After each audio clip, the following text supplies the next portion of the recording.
Alfred?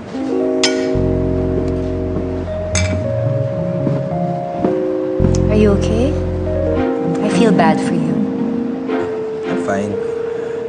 Despite all that happened, naging mabuting asawa naman ako sa kanya. Naging tatay sa anak niya.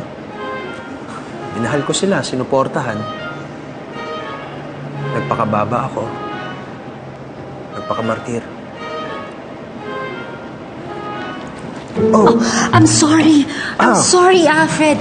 Oh, I'm sorry. Nainis kasi ako dun sa wife mo, sa ex-wife mo.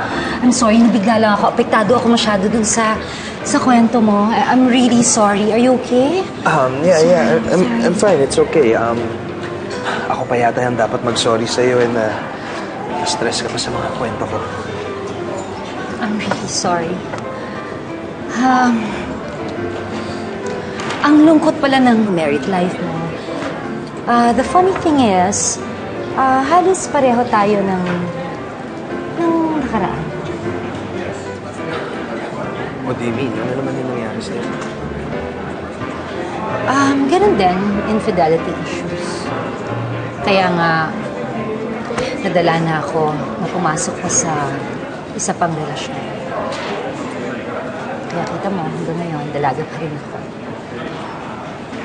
Well, I'm sure when the time is right, napakaswerte ng lalaking mamahalin. Pero noon yun, siguro it's about time na pagbigyan ko naman ng sarili ko. I'm longing for an affection na sa isang partner ko lang ako. At sana yung lalaking makikilala ko, yung alam niya kung paano masaktan kapag pinagtaksilan. Yung kapareho ko, martir at nagpakababa. And ang feeling ko, natagpuan ko na siya. I am never going to forget this night. Thank you. Oh, gusto kong sorry ulit ha. I'm really sorry. It's really, it's alright. Oo, nabigla lang ako. It's alright. I'm sorry, kaya napatapunan kita. Anong ibig sabihin nito? Jackie.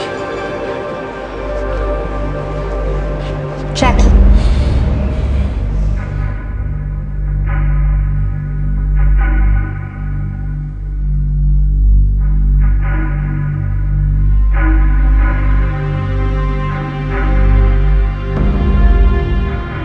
Oh, Alfred. Ako nga. Nagulat ka ba?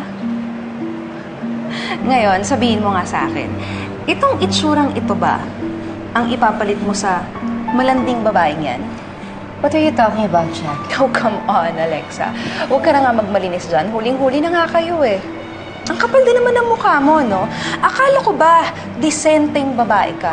Hindi ka ba nahihiya sa ginagawa mo? Jackie, hindi mo alam ang sinasabi mo. Pinupunasan lang ako ni Alexa kasi nabasa ako ng wine. Nabasa?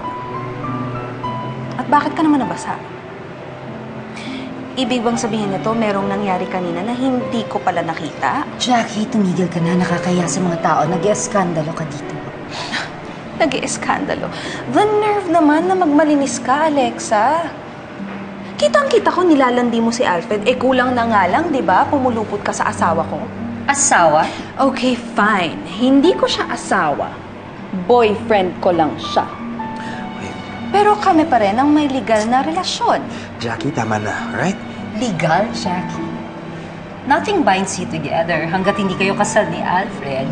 Wala kang pinangahawakan sa kanya. And besides, sinabi niya sa akin kanina, kung ano ka lang sa kanya, and I quote, "You're more like a friend than a partner." Hindi ba, Alfred?